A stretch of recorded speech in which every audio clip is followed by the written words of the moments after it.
আমার পুলিশ কেন অন্যায় নির্দেশ শুনবে? অনেক জায়গায় অনেক ঘটনা ঘটছে, তারা মামলা করতে পারছে না। আমার এখানে কাজ করার মতো সুযোগ নাই। অনেকে আক্রান্ত হচ্ছে, তাকে প্রটেক্ট করতে পারছে না। আমাদেরকে তো এই দেশে বাস করতে হবে এবং বাস করার জন্য আমরা একটা সুন্দর পরিবেশ তৈরি করতে হবে, আপনাদের নিরাপত্তা নিশ্চিত করতে হবে এবং সেই কাজটি করতে হবে আপনাদের সকলের সহযোগিতায়। আপনারা আমাদের এই পুলিশের মনোবল বৃদ্ধি এবং তাদের সাহস সঞ্চয় এবং ঘুরে দাঁড়িয়ে আমরা যেন আবার আপনাদের সেবায় নিয়োজিত হতে পারি, সেই সহযোগিতা আপনাদের কাছে আমি বিনীতভাবে কামনা করি এবং ভবিষ্যতের জন্য আমরা যেন এই ধরনের নিপীড়ন থেকে মুক্ত হতে পারি সেটাও আমরা প্রত্যাশা করি। আমি তো এই পরিবেশে কাজ করতে সাহস পাচ্ছি না, আমি বলতে আমার বাহিনী। তো এই পরিবেশটাও তৈরি করতে হবে। আপনি আমাকে সেই পরিবেশটা যদি তৈরি করে দেন, আমি তো আপনার নিরাপত্তা দিব। আমাকে সেই পরিবেশটা দিবেন না। এখন আমি গেলেই যদি আমার উপর আক্রমণ করেন, আমি কেমন করে বাইরে যাব? এই বিষয়গুলো যখন ফেসবুক সোশ্যাল মিডিয়াতে ভাইরাল হয়ে আসে, তারা তো আসলে মানুষ, কিছু গুজব ছড়ায়, এই সমস্ত বিকৃত ছবি দেয়, এগুলো দেখে আমার পুলিশ সদস্যরা তো কান্নায় ভেঙে পড়ে।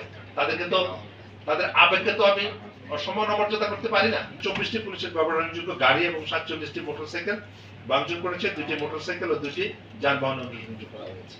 এই যে বৈষম্য বিরোধী ছাত্রদের যে আন্দোলন, সংস্কারের দাবিতে আমরা ওই সংস্কার চাই। আমরা নিজেদের মধ্যেও সেই সংস্কার চাই।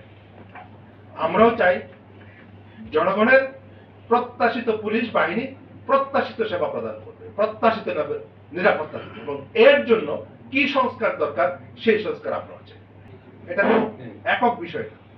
এটা করে দিলে আমার পুলিশ কেন অন্যায় করবে, কেন অন্যায় নির্দেশ শুনবে, কেন নিপীড়িত হবে, আমরা সেটা চাই না।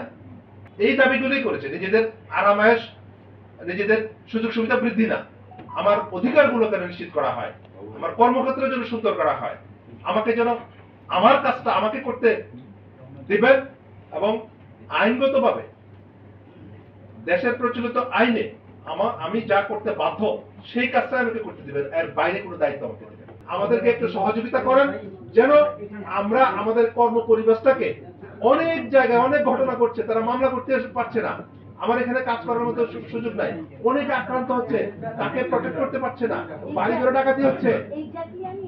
আমি এটাই বলছি যে আমাকে যদি বাইরে গেলে আমি নিজে নিরাপত্তাহীনতায় ভুগি, আপনি যদি সহায়তা না করেন, তাহলে পরে আমি কেমনে আপনার নিরাপত্তাটা দেব?